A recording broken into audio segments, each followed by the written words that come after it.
une question, Abid. Une question que vous vous posiez. Alors, j'entends bien tous les messages qui vous ont été donnés. Cependant, vous me disiez que vous ressentiez quand même dans vos relations aux autres une certaine forme de blocage intérieur qui vous empêche de faire les choses. Est-ce qu'aujourd'hui, après tous ces messages, la leçon est comprise ou est-ce qu'il y a besoin d'entendre d'autres choses? Alors oui, j'ai demandé à ce qu'on m'enlève le boulet. Donc ça, il est enlevé. J'ai demandé à partager. Ouais. C'est pour ça qu'il y a eu la leçon sur le partage. J'ai demandé à également remercier pour toute l'abondance Mm. qu'il y avait dans ma vie. Aller dans le magasin, ça suffit pas d'aller faire ses courses dans le magasin et d'aller tête baissée prendre ça comme une corvée. C'était simplement de regarder l'ensemble des rayons et de me dire: ah, je peux prendre ce que je veux.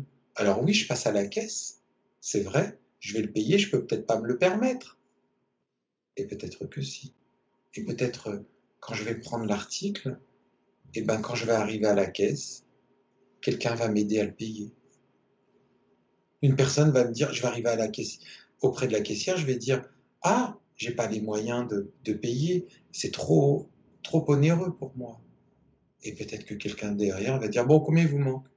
Ok, allez, je vous donne ça. Ça se passera toujours comme ça. Si moi je crée le champ du possible, si moi je tente de prendre l'article parce Mm. que j'en avais vraiment envie, parce que je sentais que c'était ma destinée, ben forcément, à la Mm. caisse, quelqu'un viendra m'aider. Et moi, pourquoi je ne voulais pas souvent partager? Parce que, alors j'entends un mot que j'aime pas, mais que je vais dire, ça me saoulait, c'est pas un mot de mon vocabulaire, de voir que la personne était dans les rayons et se dise: ah ben non, je veux pas le prendre, ça, je peux pas me le permettre. Ouais. Et elle prenait le produit qui lui était, que elle pensait juste destiné, un produit qui allait faire du mal à son corps, qui allait faire du mal à son âme. Et moi, j'arrivais à la caisse, j'étais là pour lui donner la pièce, pour qu'elle puisse le payer. Et moi, je me retrouvais comme un con à la caisse de dire: oh, mais c'est pas possible. J'étais là pour lui donner, j'étais arrivé au rendez-vous à l'heure, je m'étais préparé pour lui donner la pièce, et, et elle a pris le mauvais produit. Mm. Oh, et j'étais en colère. Je me dis: non, je suis en colère.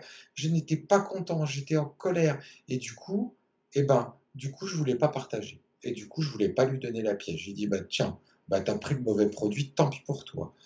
Franchement, je comprends pas. T'es arrivé dans ce magasin, tu savais que tu devais prendre celui-là. Tu as reçu tous les messages, tous les signes. Tu savais que tu devais prendre celui-là et pas un autre. Et toi, t'as par habitude, par peur, parce que tu as été conditionné comme ça, tu as pris celui-là alors que tu avais la capacité de prendre l'autre, tu avais l'énergie, tu avais le pouvoir de prendre l'autre. Pourquoi tu as toujours pris celui qui ne te n'était pas destiné? Et à la caisse, eh ben, j'étais pas content. Et du coup, bah, je partais. Alors que, qu'est-ce que j'aurais dû faire? J'aurais dû lui dire: ben, elle a pris ce produit ce jour-là, mais quand elle reviendra demain, ben, j'irai près du rayon Mm. et j'aurai qu'à enlever soit tous les produits qu'elle prend d'habitude, pour ne plus qu'elle ne le trouve et qu'elle en prenne un autre, ou simplement dire, lui parler, lui dire: ah madame, vous prenez ça? Ah, mais vous savez, moi la dernière fois que j'ai pris, j'ai été malade, hein. Et pourquoi vous prenez pas l'autre? Et puis elle me dit: mais j'ai pas les moyens de me le permettre, c'est trop cher pour moi. Ah bon? Vous êtes sûr? Regardez dans votre porte-monnaie, vous êtes sûr que vous pouvez pas? Et à son insu, j'aurais mis la pièce. Et lui dire: mais vous êtes sûr, regardez? Ah, mais vous l'avez?